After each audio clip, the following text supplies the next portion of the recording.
Autodesk Maya provides a powerful enhanced UV toolset allowing artists to get better results in less time when creating and editing complex UV meshes. A new multi-threaded UV unfold algorithm produces excellent results in just a few clicks. Simply apply any projection method to your mesh, define UV edges to cut, and select the Unfold 3D method in the option box. This method produces excellent UVs on large UV shell areas because it keeps neighboring faces together, as opposed to other UV mapping methods. Furthermore, the Optimize function lets you untangle and even out the spacing between UV coordinates on a shell.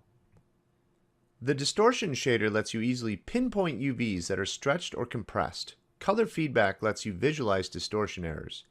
Red faces indicate stretching, blue faces indicate compression, and white faces indicate optimal UVs. Another shader, the Checker Pattern shader, makes it easy to see if your UVs are spread evenly along the surface. You can now work with multi-tiled UV textures that have been created in other applications, including Autodesk Mudbox, in the UV Texture Editor. UDIM and UV Tag tile texture sequences can now be loaded in a single step, visualized in Viewport 2.0, and rendered in Mental Ray from Maya. Maya offers several features and enhancements for editing UVs in a more productive manner. When working with multiple UV tiles in Maya, artists can quickly nudge selections into new tiles using the new nudge controls in the UV Texture Editor toolbar, or use the Alt and Arrow hotkeys. Double-click a face or select the new shell option from the UV Texture Editor marking menu to select a UV shell. Tweak UV tool. Reposition components without switching to the Move tool. Normalize UVs rapidly with the Center on Closest Tile option, which scales UV shells within the closest UV tile.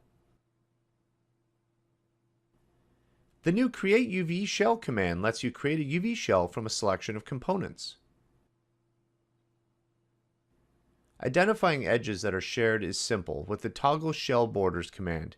This function highlights sets of connected edges in different colors, making it easy to identify edges that are shared. When hard edges are displayed, all components are displayed in the UV Texture Editor, and you can select any component type. Easy component selection. The UV Texture Editor no longer isolates the current selection. After making a selection, unselected components remain visible. You can now use the native Move, Scale, or Rotate tools from the toolbox to transform components in the UV Editor.